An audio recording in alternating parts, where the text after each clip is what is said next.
Hello and welcome. So, big toe arthritis. When we had a quick look on Google Trends and what people are looking for, one of the most common things when people are searching with regards to osteoarthritis is big toe arthritis. What is it? And how do I know I have it? So, let's try and answer those questions for you. You're going to see why I'm a podiatrist and not an artist. Now, so let's try the optimum word here, draw a healthy big toe joint. It's not done all that, the phalanx is a little dodgy. So this is your metatarsal, your proximal phalanx, your distal phalanx.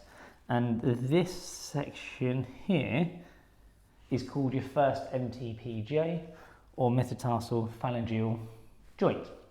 So if you look at on an x-ray, what you'll tend to find is a nice healthy space, and that's just because you can't see the cartilage on x-ray. So what happens then if you've got osteoarthritis?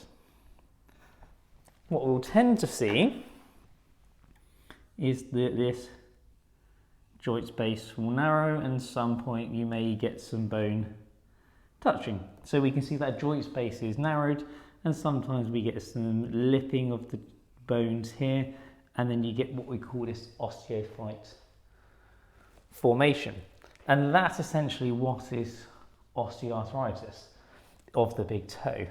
What people often think about osteoarthritis is one of the most common things that people think it is wear and tear. No, it's not. Because a lot of people think it's wear and tear because that means people think you can only get it if you're old. That's not the case at all. Yes, we know it's more common in older people, but it's not a disease process that is purely just for the old. We know that having a previous history of any trauma or injury to a joint does increase your risk of getting osteoarthritis. And what effectively happens is every time you load the joint, the big toe joint, the cartilage gets loaded, the body sends a message to the brain says, right, we need to send all the nice goodies down there to then grow more cartilage to keep the joint healthy. In arthritis, what happens is that message gets a little lost along the way effectively, and we're not replacing the cartilage as quickly as we're putting the load through it, so it starts to wear away and that joint space gets narrow. So, how do we know that we have osteoarthritis? Well, the beauty of arthritis, it does follow a nice little pattern. So, what you'll tend to find is you'll often describe the pain as an ache. It may be stiff. You may find the toe reduced motion through the toe itself.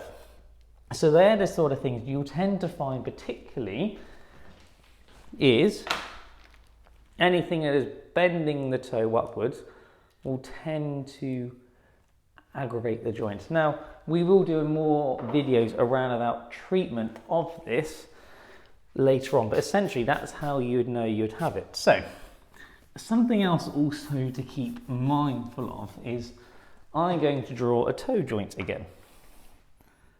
The amount of times I've drawn these, you'd have thought I'd be better at it by now, but hey hey. So, one thing you can have is you can get what we call some osteophytic lipping. So if we sort of think, if this toe joint's going to bend up here, this bit here has a potential to knock and rub and reduce that range of motion through the toe. Sometimes you can get that and actually you don't have much arthritis because the joint space is preserved quite nicely. So sometimes if you get that small bit of lipping, that doesn't always mean you've got arthritis. Sometimes what you do see though, with people who have osteoarthritis of the big toe, and quite commonly, is when you look at the toe, you look at the skin, you see around here that it's just like this sort of extra lumpy bit present, and that lumpy is hard. Well, it's hard because it's bone, and it's what you call this osteophyte formation. And so what's happened is, as the bone has been loaded, because this joint space is now much narrower, every time you cause trauma to that bone, the body will try and grow more bone to protect it, and it's quite often that you then see that lump forming. And sometimes actually people try and confuse that lump and they try and keep it as a bunion. So some people think they've got a bunion when they haven't got a bunion, they've actually got arthritis of the big toe joint. So hopefully that's a little bit helpful around about what big toe arthritis is and how do you know that you have it, and we shall see you all soon. See you later. Bye.